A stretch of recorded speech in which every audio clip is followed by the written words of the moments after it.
నిర్వహించడానికి సిద్ధమైంది. ఇది నరేంద్ర మోడీ గారి ప్రభుత్వం నిబద్ధత. ఇది మొదటి నుంచి నరేంద్ర మోడీ గారు విద్యార్థుల భవిష్యత్తు ముఖ్యమని చెప్పంటున్నారు. అందుకే వాళ్ళు ఇయర్ వేస్ట్ కాకుండా వెంటనే ఎగ్జామ్ పెట్టినాం. నా 40 డేస్ కూడా ఎగ్జామ్ పెట్టినాం. ఏ విద్యార్థికి ఇయర్ వేస్ట్ కాకుండా ర్యాంక్స్ వచ్చినాయి, కష్టపడ్డ ర్యాంక్స్ వచ్చినాయి.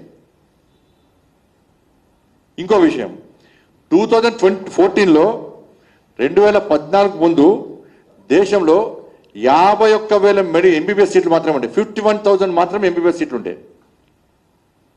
ఇవాళ 1,36,000 1,36,000 మెడికల్ సీట్లు పెంచింది నరేంద్ర మోడీ ప్రభుత్వం.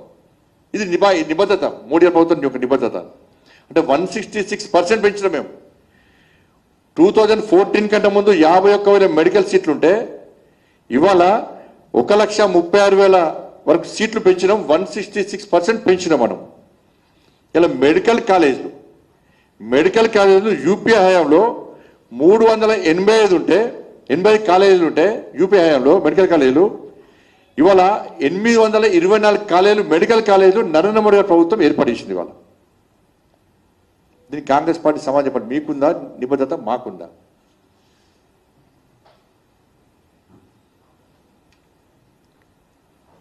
ఇవాళ ముఖ్యమంత్రి గారు మాత్రం మీ యూత్ డిక్లరేషన్ ఏం చెప్పింది?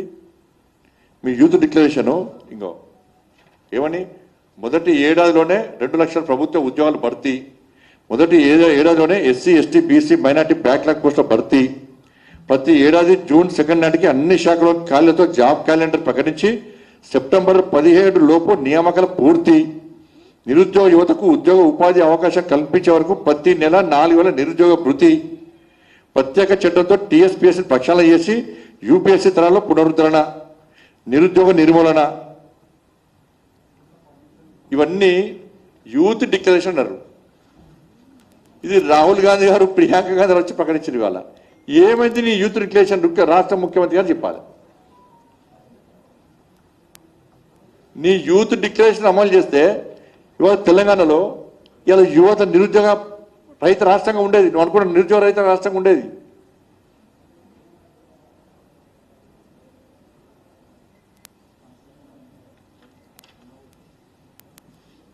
కాబట్టి విద్యార్థులు మళ్ళీ చెప్తున్నాం, విద్యార్థులు ఆందోళన చేస్తే కేంద్ర ప్రభుత్వం ఎక్కడ కూడా అడ్డుకునే ప్రయత్నం చేయదు.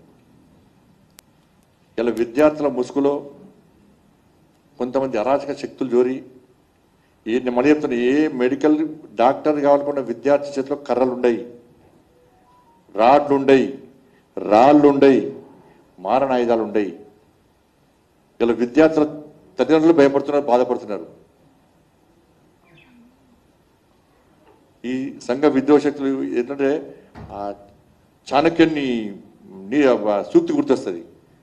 రాజు బలవంతుడైతే, పాలించే రాజు బలవంతుడైతే దొంగలు దోపిడీదారులు అందరూ ఒకటై ఆ రాజును వ్యతిరేకిస్తారట.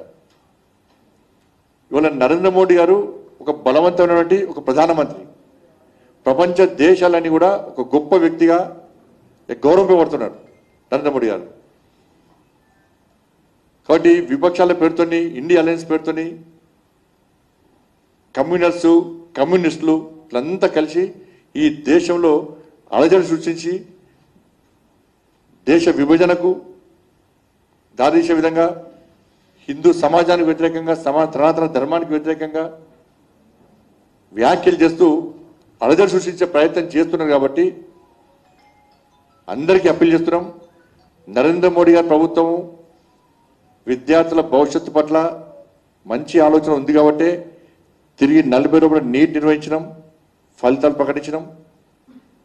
రాబోయే రోజుల్లో కూడా ఇటువంటి అక్రమాలు జరగకుండా అనేక సంస్కరణలు తీసుకొచ్చి పొరపాట్లు జరగకుండా ఉండడానికి అనేక చట్టాలు తీసుకొస్తున్నాం.